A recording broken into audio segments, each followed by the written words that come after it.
Oke, kita akan belajar tentang analisis kinerja atau performance analysis dari suatu project. Ada beberapa term yang bisa kita gunakan dalam melakukan analisis kinerja berbekal dengan terminologi yang kita sudah pelajari di bagian sebelumnya. Yang pertama kita akan mengenal tentang apa itu yang namanya Schedule Performance Index, yaitu rasio antara cost work of perform dan cost dari work schedule. Jadi kita membandingkan antara pekerjaan yang sudah dilakukan dengan yang dijadwalkan. Nah, rasio ini itu memberikan gambaran apakah secara schedule proyek ini memiliki kinerja yang bagus, dalam artian yang sudah dilakukan itu lebih dari yang dijadwalkan. Jadi secara rumus adalah budget cost work perform dibagi dengan budget cost work schedule. Kemudian ada juga CPI atau Cost Performance Index. Nah, di sini adalah rasio antara budget cost work perform dan juga dengan actual cost work perform. Jadi, yang dibandingkan adalah budgetnya dengan actual cost-nya. Nah, di sini secara formula adalah perbandingan dari budget cost work perform dibagi dengan actual cost work perform. Nah, ketika nilainya lebih dari satu, artinya rasio antara budget cost yang dikeluarkan dibagi dengan actual cost-nya lebih dari satu, maka kinerjanya dikatakan bagus. Lalu juga ada cost schedule index yang mana mengukur kemungkinan pemulihan proyek ketika ada keterlambatan atau kelebihan biaya. Nah, untuk GSI ini formulanya adalah SPI Schedule Performance Index dikalikan dengan Cost Performance Index. Semakin kecil CSI-nya itu maka akan semakin sulit proyek itu akan direcover sesuai dengan target yang memang sudah ditetapkan. Target dalam artian baseline budgetnya. Terminologi lain yang kita harus ketahui di sini adalah BAC atau Budget at Completion, yaitu total anggaran PV, Planned Value tadi, yang dialokasikan untuk suatu proyek. Lalu juga ada PAC atau Planned at Completion, perkiraan waktu hingga proyek itu selesai. Ada juga terminologi EAC atau Estimate at Completion, yaitu adalah prediksi biaya total yang akan kita keluarkan hingga proyek itu selesai. Nah, ketika kita sudah mengetahui CPI tadi, cost dan juga SPI atau Schedule Performance Index, kita bisa melakukan prediksi sebenarnya berapa biaya yang dibutuhkan untuk menyelesaikan suatu proyek itu. Nah, salah satu formulanya dapat dilihat di layar. IAC adalah penjumlahan antara actual cost work perform ditambah dengan total anggaran dikurangi dengan budget cost work perform yang sudah dikerjakan dibagi dengan perkalian antara CPI dan SPI. Nah, kalau misalkan CPI dan SPI itu salah satunya ada yang kurang dari satu, dalam artian di sini adalah kinerjanya buruk, oke okay. Kan tadi kalau misalkan di sebelumnya kita bahas CPI dan SPI ketika lebih dari satu maka kinerjanya bagus, ketika buruk kinerjanya tidak sesuai maka nilainya akan kurang dari satu. Sesuatu yang kurang dari satu dikalikan kurang dari satu pasti akan lebih kecil lagi, dan nilai kurang dari satu tadi menjadi pembagi, maka estimated at completion ya pasti akan bertambah besar karena actual cost ditambah dengan sisa cost yang seharusnya dikeluarkan dibagi dengan sesuatu yang lebih kecil daripada satu. Itu adalah estimate at completion. Jadi kita bisa memprediksi secara statistik biaya yang harus kita keluarkan hingga proyek ini selesai. Setelah kita mengetahui nilai dari budget at completion dan juga estimated at completion, kita bisa menghitung variance dengan mengurangkan budget at completion dengan estimated at completion, ya, sehingga kita bisa tahu selisih antara biaya yang memang direncanakan dengan estimasi yang kita lakukan dengan data yang ada.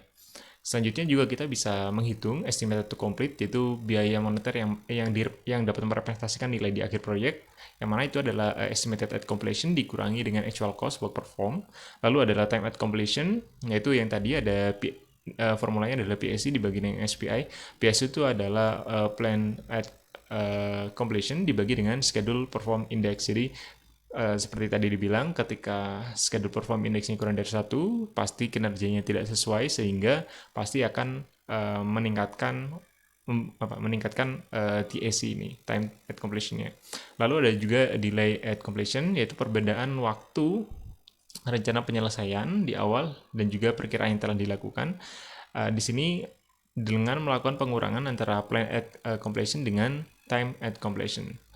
Sehingga tadi ketika kita udah dapat informasi TAC dengan membagi antara plan at completion dengan schedule perform index, kita bisa mengetahui delay-nya seberapa besar. Nah, dapat dilihat di layar di sini sebelumnya kita sudah membahas grafik sebagian dari yang ditampilkan. Di sini ada actual cost work perform, kemudian di sini kita lihat ada poin budget cost work schedule dan juga budget cost work perform. Nah, sebenarnya kalau misalkan di rencana awal, maka secara cost itu rencananya akan selesai di sini. Akhirnya budget cost work schedule itu ada di titik ini dengan waktu di titik ini dan juga cost di sini.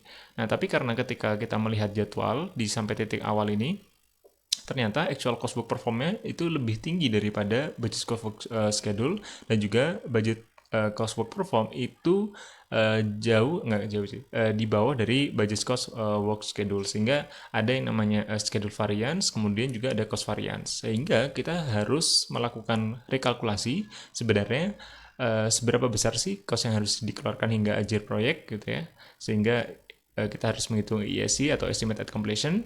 Kemudian kita juga harus menghitung BSC, budget at completion, dan juga kita harus mengetahui sebenarnya waktu yang harus diperlukan, delay yang akan terjadi hingga proyek itu selesai seberapa lama dengan menghitung DSI. Nah, dapat dilihat di sini dengan mengacu dari actual cost work perform ini, kita bisa mengestimasi ESC atau estimate at completion dengan bantuan CPI atau cost performance index.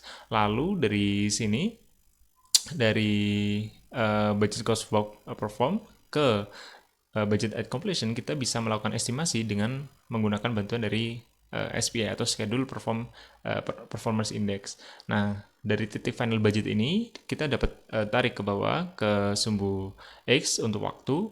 Nah, dari sini kita bisa menghitung delay at completion-nya, seberapa lama delay hingga proyek itu selesai, sehingga kita bisa mengetahui estimasi kapan sih sebenarnya proyek itu selesai. Nah, itu ada di titik sini, time at completion, seperti itu. Dapat dilihat di layar, itu adalah rangkuman dari beberapa formula yang digunakan dalam inert value management. Ada inert value, cost variance, schedule variance, CPI, SPI, EAC, dan lain sebagainya. Nah, ada banyak kelebihan EAV sebenarnya, karena dengan EAV kita bisa mengetahui ada schedule variance, kemudian cost variance, CPI, SPI, dan lain sebagainya. Secara umum, dengan menggunakan inert value kita bisa melakukan integrasi antara scope, time, cost, dan juga BBS, sehingga kita bisa mendapatkan kontrol yang lebih lengkap, dan juga adanya indeks-indeks yang bisa kita jadikan sebagai indikator apakah secara cost itu ada pembengkakan dan apakah secara schedule ada perlambatan atau keterlambatan. Nah, sebenarnya secara insight itulah yang menarik dengan adanya inert value ini. Namun memang ada kekurangan dari EVM gitu ya. Kalau misalkan dari Fleming dan Koppelman 2004 dikatakan bahwa seringkali EVM itu dibahasakan dengan bahasa yang asing, karena seperti yang kita bahas sebelumnya, ada banyak term yang baru dan perlu penyesuaian, dan tidak semua orang familiar dengan itu. Lalu definition of done-nya juga awalnya mendefinisikan dari EVM itu sendiri, kemudian terkadang manajemen tidak benar-benar ingin tahu biaya keseluruhan hingga proyek itu selesai karena satu dan lain hal.